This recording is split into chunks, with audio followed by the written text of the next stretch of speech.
What is up, everyone? How y'all doing? I know, sorry, I've been MIA lately, but here I am. Especially, hoping I was hoping that by this time, a lot of things would be happening. A lot of, especially in free agency or trades. Of course, the New York Yankees, as they look to improve the team, which they desperately need to do so.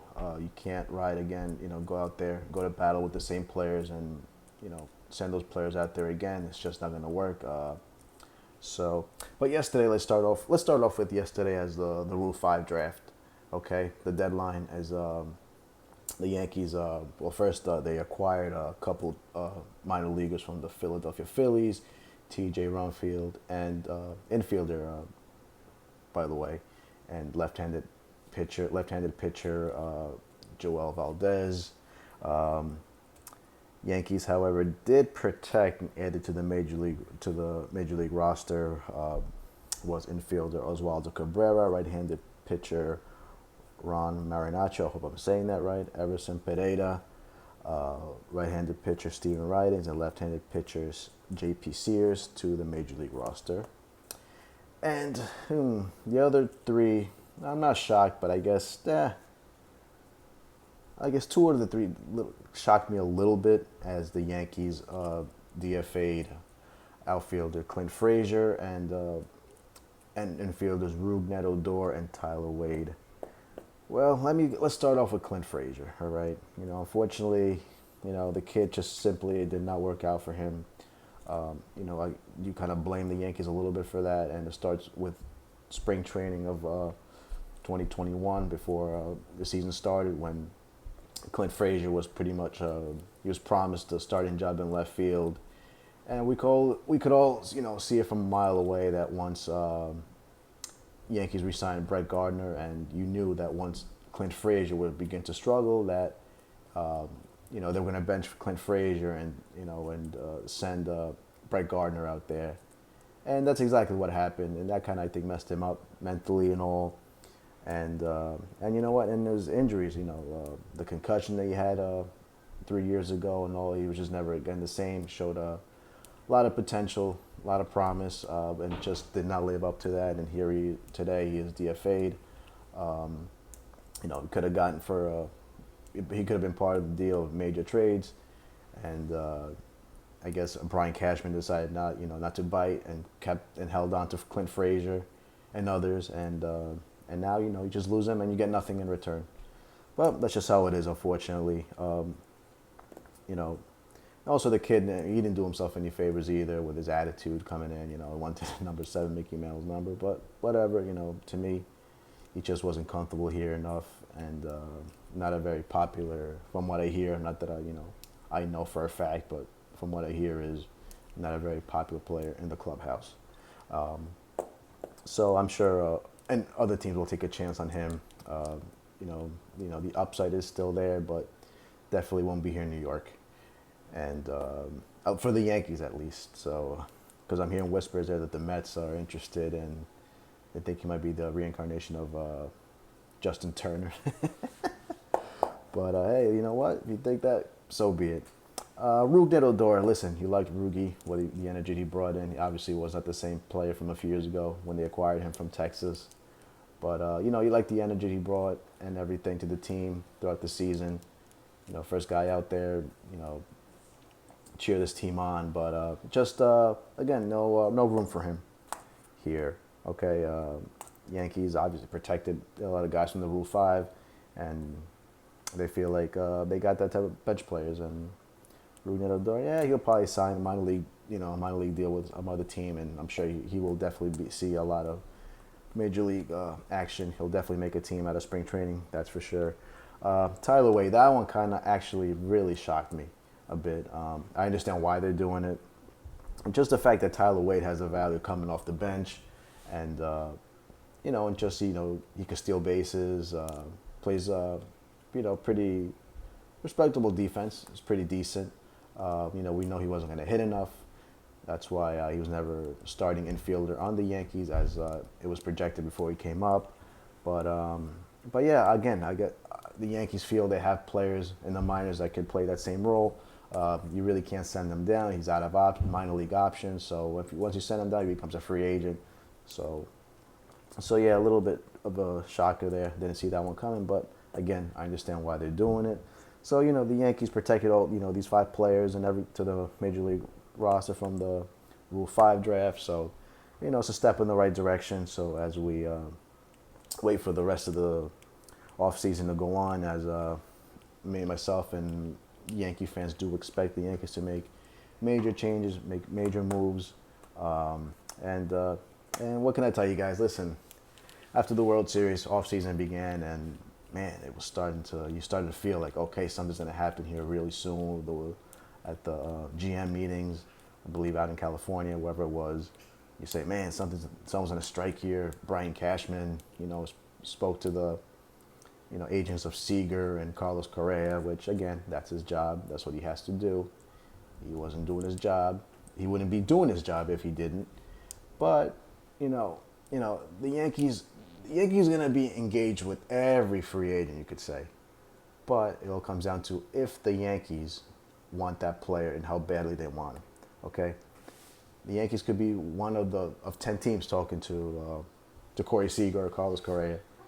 But it all depends how they come up. I mean, out of the 10 teams, they could be acting like the small market team because they're not going all the way in and saying, you know what? Like for example, last year, they went and got Garrett Cole because they were gonna get him, and that's it, and nobody else was. The Yankees got their man, so now it all depends to see if they do the same with Corey Seager or Carlos Correa to play shortstop. My feeling is it started off well, but then you get the feeling that. Gut feeling is probably not.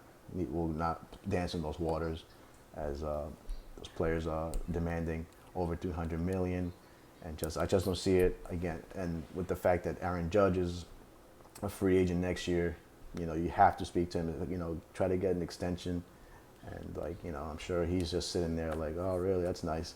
Correa, Seager, yeah, what about me? Where's my extension? So. So you listen, and the Yankees, any free agent they sign, they go for. It all comes with a risk, okay? Carlos Correa, he's been injury prone. So has Seager. But the only thing is, I'd like to get one of the two. Only the fact because, I don't want to have the feeling, or man, why didn't they go after him when they had the chance? And now this is the chance. Now it's up to him. Listen, I hope they do. This team needs, upgrade immensely, okay? The only 2 valuable assets on this team right now, position players, going into 2022, the only guys who, to me right now, are untouchable is Aaron Judge and Giancarlo Stanton. Those 2 major. The rest, and obviously, and I guess DJ LeMahieu.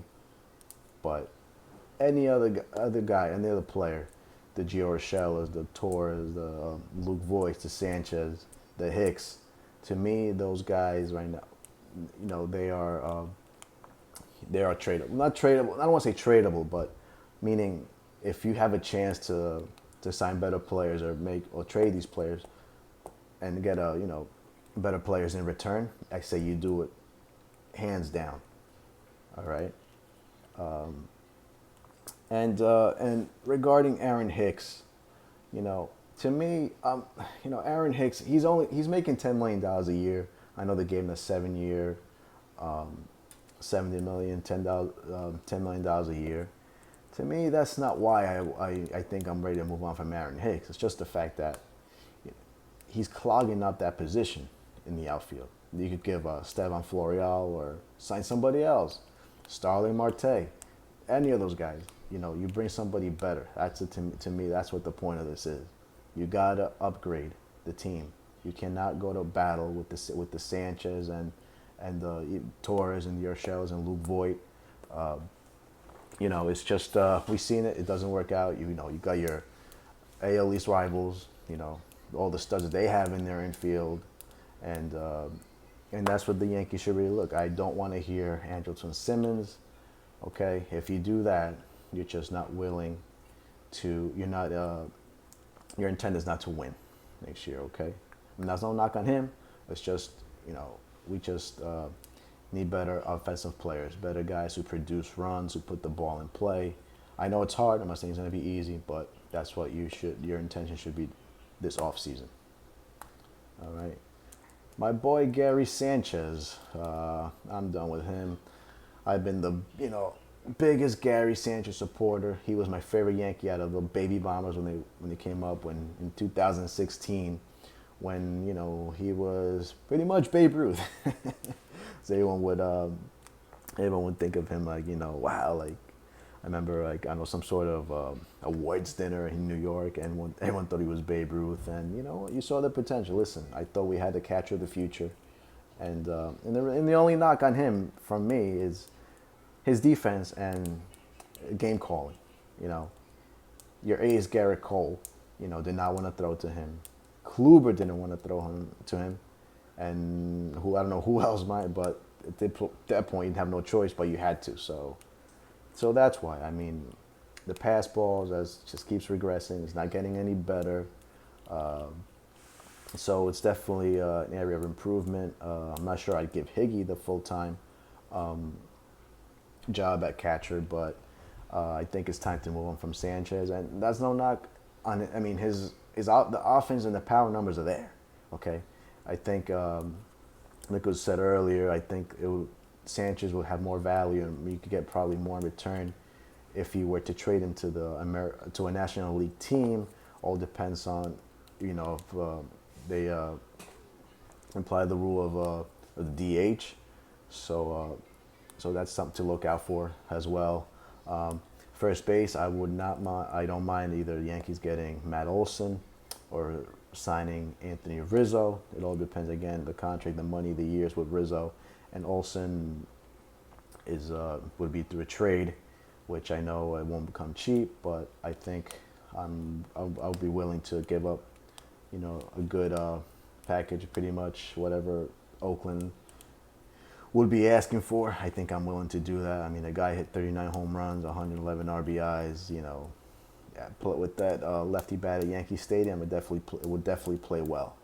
All right, so either Rizzo or Olson, I'll be fine with at first base, but definitely not Luke Voigt. Okay, again, shortstop, it has to be. If it were up to me or many fans, it has to be either Correa or Seager. And by the way, Carlos Correa, with whatever he said about Derek Jeter, that he didn't deserve to win the 5 Gold Gloves. Here's the thing with that, okay? Many people, many writers felt like Derek Jeter did not deserve to win a Gold Glove, but you know what? He did. And Hall of Famer, first ballot Hall of Famer. Except for that, dumbass who didn't vote for him, whoever that was. Show your damn face already. Okay. That's fine. Okay, that's his opinion, but, just remember, guys, one thing. I know fans got upset. Oh, you can't sign this guy now. He's a disgrace. He disrespected the captain. I love Derek Jeter. Respect Jeets. By the way, and I love his answer the other day, when he was asked about the Correa comments. He gave a great answer, a great response, I think. So that's not going to be the reason why the Yankees don't sign Carlos Correa, okay? Just remember when Derek Jeter's contract was up and he was already the back end of his career, Brian Cashman told him to his face that he wanted a different shortstop, okay? He told him, I want Troy Tulowitzki and whoever else he said I would prefer to play shortstop. He told him, go out there and see if you get more money. And that's when the relationship between Jeter and Brian soured. So guys, that's not the reason why. The reason why the Yankees, if they don't sign Correa, is because the money and the years. So okay. And I do want Correa even after the comments and everything, because you know why? The Yankee issues run way beyond that, okay? So it's time to get over ourselves and realize there's a problem here with this team, okay? The first step is making a big move like that. So yeah, and also the Yankees were also in on Justin Verlander, and 39-year-old, no spider tag no more. Okay, 1 year, $25 million. Too much, I think. Too much, in my opinion, for a 39-year-old, which you don't know what you're gonna get coming off Tommy John surgery, and he went to Houston. Houston gave him a 1 year, 25 with 1 year player option, also at 25. So that right there, you guaranteed 2 year, 50 million. And just the Yankees, they weren't gonna go past 1 year, and they shouldn't have. And I'm glad Verlander decided to go to Houston instead. So now, with that money, you could spend it elsewhere. And yes, so I can't wait. Get things going here. I know it's been a little slow in free agency, though. Noah Syndergaard did both for the Anaheim Angels. So Mets got a new GM, Billy Epler. Used to be one of our guys under Brian Cashman. So yeah, we'll see. And also, guys, please make sure you follow my good friends over at NYY News. They do a great job. Okay, no sugarcoating. Everything they say how it is. Pete Simonetti and Francis, all of them. Please make sure you give them a follow. All right, that's the real news, real reliable Yankee news. I know you guys remember, had the pleasure to be on with them. Remember towards the end of the season, towards the end of the regular season. So make sure you give them a follow. Hopefully something breaks. You'll hear from me. You'll hear from all over Yankee Twitter. So please, we'll stay in touch for sure. And that's all I got for you guys today. All right, be well, stay safe. Talk to you soon. It's the Czar signing off.